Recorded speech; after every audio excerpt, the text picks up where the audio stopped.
கிறிஸ்துவின் குணநலன்களை அணிந்து கொள்வோம்.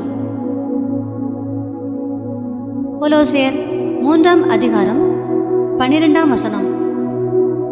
ஆகையால் தேவனால் தெரிந்து கொள்ளப்பட்ட பரிசுத்தரும் பிரியருமாய் இருக்கிற நீங்கள் உருக்கமான இரக்கத்தையும் தயவையும் மனத்தாழ்மையையும் சாந்தத்தையும் நீடிய பொறுமையும் அணிந்து கொள்ளுங்கள்.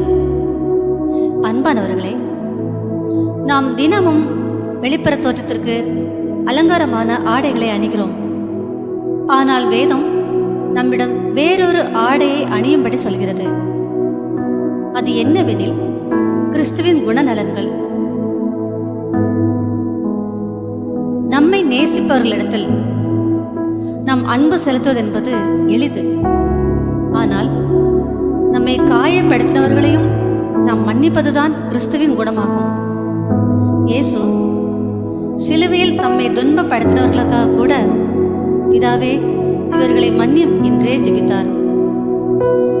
ஆதலால் நாமும் கொலோசியர் 3:12 சொன்னபடியே உருக்கமான இரக்கத்தையும் தயவையும் மனத்தாழ்மையும் அன்பையும் நீடிய பொறுமையுமே அணிந்து கொள்வோம்.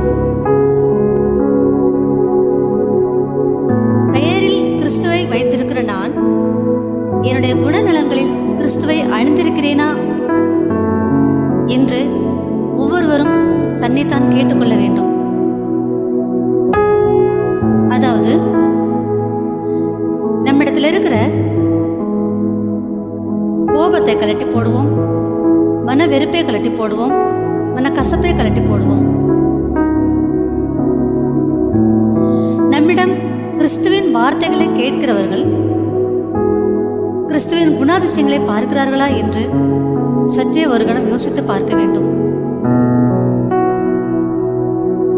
ஆதலால் நாம் கிறிஸ்துவின் குணநலன்களை தரித்து கொண்டு கிறிஸ்துவின் சாயலை பிரதிபலிக்கிறவர்களாக வாழ்வோமா? ஜெபிப்போம். எங்கள் அன்பின் பரிசுத்தமுள்ள பிதாவே, இயேசுவின் வழியாய் உம்மை நோக்கி பார்க்கிறோம் அப்பா.